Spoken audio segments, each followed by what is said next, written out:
যা, কারেন্টটা চলে গেল, আমাদের পড়তে হবে না, কি মজা।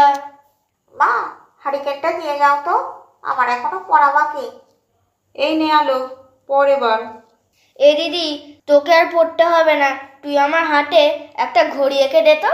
তুই জানাসনি তো, আমাকে পড়তে দে, মাকে না হলে বলে দেবো। কি গরম হচ্ছে, এই গরমে কি আর পড়া যায় নাকি? দিদি, তুই ছাদে যাবি পড়তে? ছাদে হাওয়া দিচ্ছে।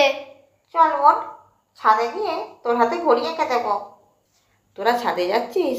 চল, আমিও যাই তোদের সাথে। দিদি, তুই ঘড়িটা 9টা বাজে করে দিবি, আর সুন্দর করে আঁকবি কিন্তু।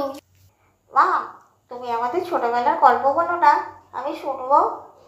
দিদি, তুই ছোটবেলায় আলু ভাজা চুরি করে খেতিস, আমি জানি। তুই তো নাড়ু চুরি করে খেয়েছিস তার বেলা। তুই আমার চুল টানতিস কেন? বেশ করেছি। মা, দেখেছো দিদি আমাকে মারছে। এই, তোরা মারপিট করবি না, তাহলে কিন্তু পড়তে বসাবো। কারেন্টটা কখন আসবে?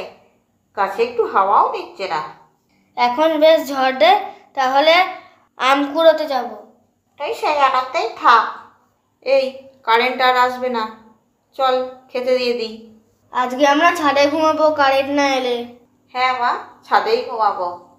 আমাদের গল্প ভালো লাগলে প্লিজ লাইক, শেয়ার, সাবস্ক্রাইব করবেন।